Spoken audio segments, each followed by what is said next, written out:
अस्सलाम वालेकुम नाज़रीन, TNN TV के न्यूज़ बुलेटिन के साथ मैं हूँ रुखसार शहजाद। सबसे पहले शामिल करते हैं न्यूज़ हेडलाइंस।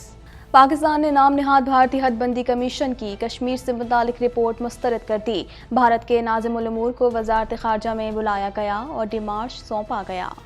जहांगीर तरीन और अलीम खान का मकसद इक़्तिदार में आकर फ़ायदा उठाना था।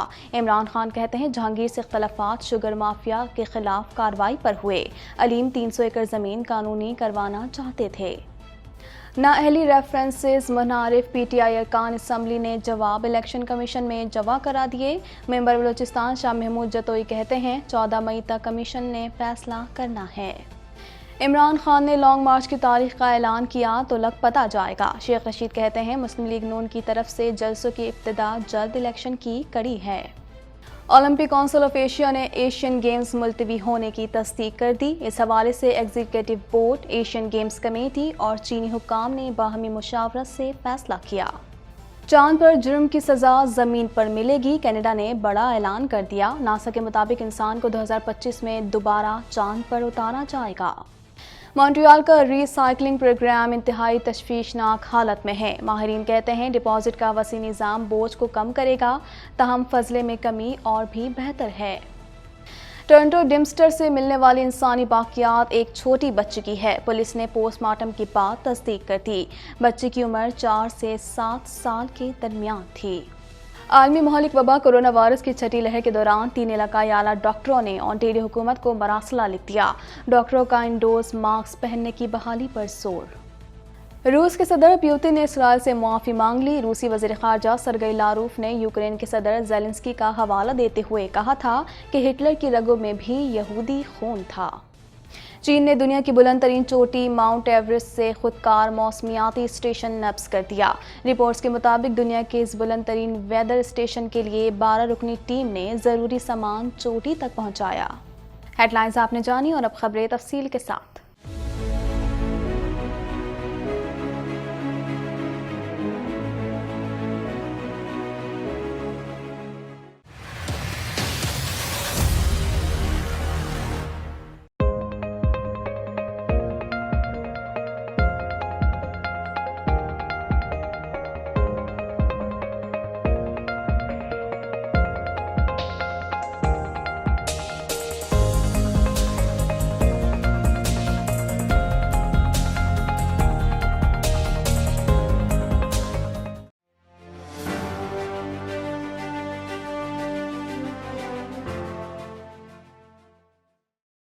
पाकिस्तान ने भारत की गैर कानूनी तौर पर मकबूजा जम्मू कश्मीर के लिए नाम निहाद हदबंदी कमीशन की रिपोर्ट को वाज़ेह तौर पर मुस्तरद कर दिया।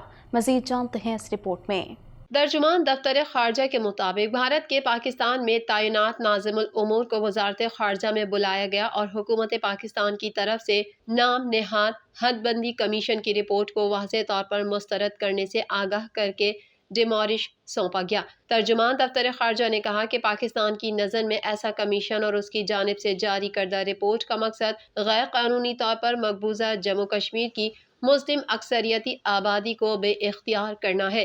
भारतीय नाज़िमुल उमूर को बताया गया कि ये पूरी मशक मज़ाक़ खेज है जिसे मकबूजा कश्मीर की तमाम सियासी जमातों ने पहले ही मुस्तरद कर दिया है। दफ्तर खारजा की जानिब से जारी करदा एलामिया के मुताबिक ये रिपोर्ट भारत के 5 अगस्त 2019 के अपने गैर कानूनी इक़दामात को जायज़ करार देने की एक मज़मून साजिश है। इस बात पर जोर दिया गया कि भारतीय हुकूमत का ओछा मकसद इस हकीकत से आया है कि नाम निहाद हदबंदियों की आड़ में दोबारा नामजद करदा हलकों में मुसलमानों की नुमाइंदगी को कम कर दिया जाए। तर्जुमान दफ्तर खारजा ने कहा कि भारत की तरफ से हिंदू आबादी को गैर मुतनासिब तौर पर ज्यादा इंतखाबी नुमाइंदगी की इजाज़त देने की कोई भी गैर कानूनी, यकतरफा और शरारती कोशिश मुस्लिम आबादी को नुकसान पहुँचाने के लिए जमहूरियत, इखलाकियात और अक़वाम मुत्तहिदा की सलामती कौंसिल की करारदादों और बैनुल अक़वामी कानून से मुतसादिम है।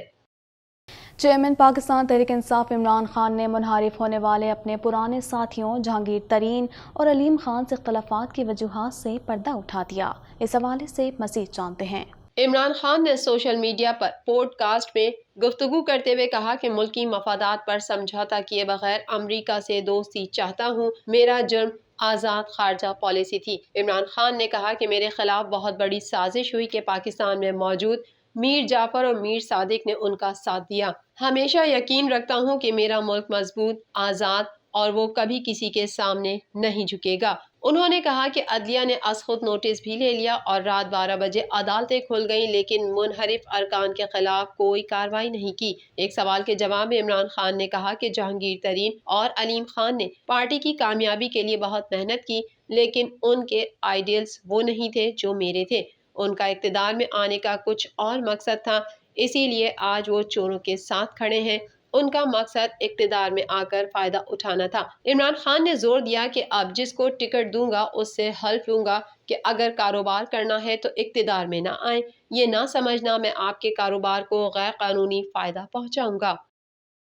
پاکستان تحریک انصاف کے منحرف ارکان اسمبلی نے نااہلی ریفرنسز میں تحریری جواب الیکشن کمیشن میں جمع کرا دیے۔ مزید جانتے ہیں اس رپورٹ میں۔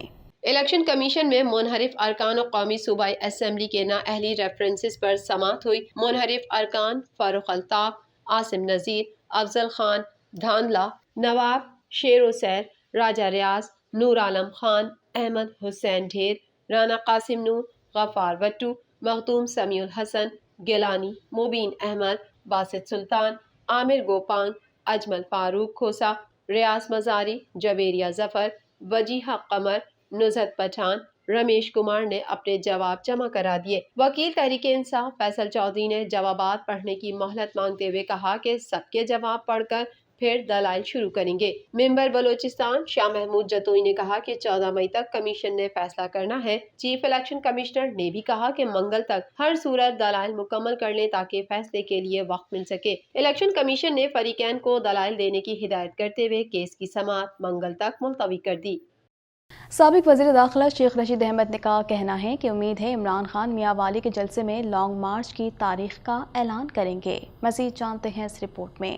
سابق وزیر داخلہ شیخ رشید احمد نے سماجی رابطے کی ویب سائٹ ٹویٹر پر ٹویٹ میں کہا ہے کہ توقع ہے کہ پی ٹی آئی کے چیئرمین عمران خان میاں والی کے جلسے میں لانگ مارچ کی تاریخ کا اعلان کریں گے، پھر لگ پتہ جائے گا، پھر سیاست آر یا پار ہوگی۔ شیخ رشید کا کہنا تھا کہ بہتر ہے کہ 21 مئی سے پہلے نئے انتخابات کا اعلان کر دیا جائے۔ یہ بات ثابت ہو گئی کہ مداخلت سازش سے زیادہ خطرناک ہوتی ہے، جیسا کہ انگریز نے بر صغیر میں کی۔ انہوں نے مزید کہا کہ نون لیگ کی طرف سے جلسوں کی ابتدا جلد الیکشن کی ایک کڑی ہے۔ 2 ووٹوں کی اکثریتی حکومت 2 ماہ میں ہی سیاسی طور پر ختم ہو جائے گی۔ شیخ رشید نے کہا کہ جو سامراجی مراسلہ عمران خان کی حکومت ختم کرنے کے لیے سازش تھا اور جسے حکومت بے بنیاد اور جعلی قرار دیتی تھی، آج خود اپنے بیانیے کے خلاف تحقیقاتی کمیشن بنانے کا اعلان کر دیا، جبکہ عمران خان جوڈیشل کمیشن کا مطالبہ کر رہے ہیں۔ اولمپک کونسل آف ایشیا کا کہنا ہے کہ ایشین گیمز کی نئی تاریخوں کا اعلان بعد میں کیا جائے گا۔ مزید جانتے ہیں اس رپورٹ میں۔ اولمپک کونسل آف ایشیا نے ایشین گیمز کو ملتوی کرنے کی تصدیق کر دی۔ او سی اے کا کہنا ہے کہ اس حوالے سے executive board, Asian games committee اور چینی حکام نے باہمی مشاورت سے فیصلہ کیا۔ گیمز میں شرکا کی تعداد اور وبا کی صورتحال کی بنیاد پر یہ فیصلہ کیا گیا ہے۔ اولمپک کونسل آف ایشیا کا کہنا ہے کہ ایشین گیمز کی نئی تاریخوں کا اعلان بعد میں کیا جائے گا۔ او سی اے کے مطابق دسمبر میں چین میں ہونے والے ایشین یوتھ گیمز کو مکمل طور پر منسوخ کر دیا گیا، جبکہ ایشین یوتھ گیمز 2021 کو پہلے ہی 1 سال کے لیے ملتوی کیا جا چکا تھا۔ اب ایشین یوتھ گیمز 2025 میں تاشقند میں ہوں گے۔ مزید خبریں بھی بلیٹن کا حصہ ہوں گی، مگر اس بریک کے بعد۔